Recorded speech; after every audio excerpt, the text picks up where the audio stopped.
I'm Gina from the Children's Museum of Green Bay, and today we are going to look at color chromatography. It's kind of a big word, but what it really means is that we are going to be looking at how we can separate colors that have already been mixed together. Sounds like it's impossible, right? But let me show you how we're going to do it. So for this activity, you are going to need a coffee filter, a black marker, a cup, and then some water and a eyedropper or pipette. If you don't have one of these, you could also use a spoon. All right, let's get started. We're gonna take our coffee filter to begin and our black marker. Any black marker will do. And this is actually fun to do with different black markers just to see how each one is a little bit different.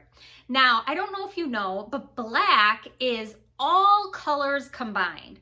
So if you mixed all the colors together, you will end up getting black. So what we're gonna try to do today is separate all of those colors, or as many of those colors as we can, to see which colors were put into this marker to make it black. So I'm gonna take my marker and I'm gonna put a black circle right in the middle of my coffee filter.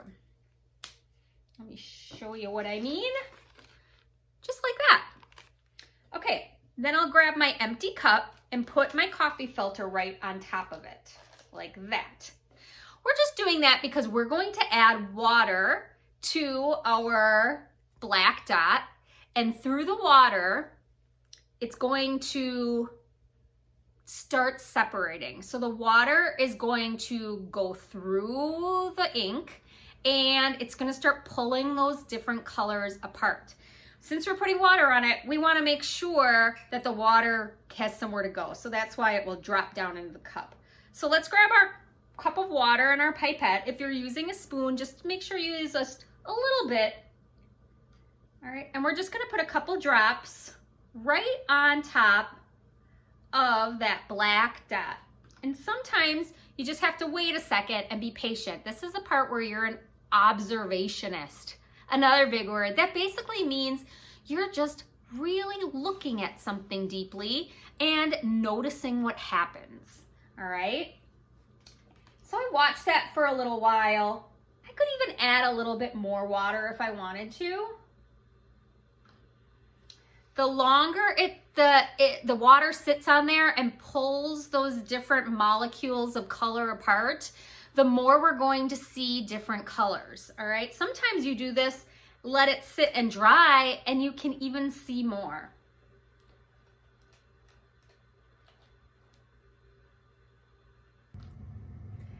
Now, you don't need too much water or you might wash it out. But after you observe your coffee filter for a little while, you'll notice that different colors are emerging. Those molecules are starting to spread and you can see the different colors.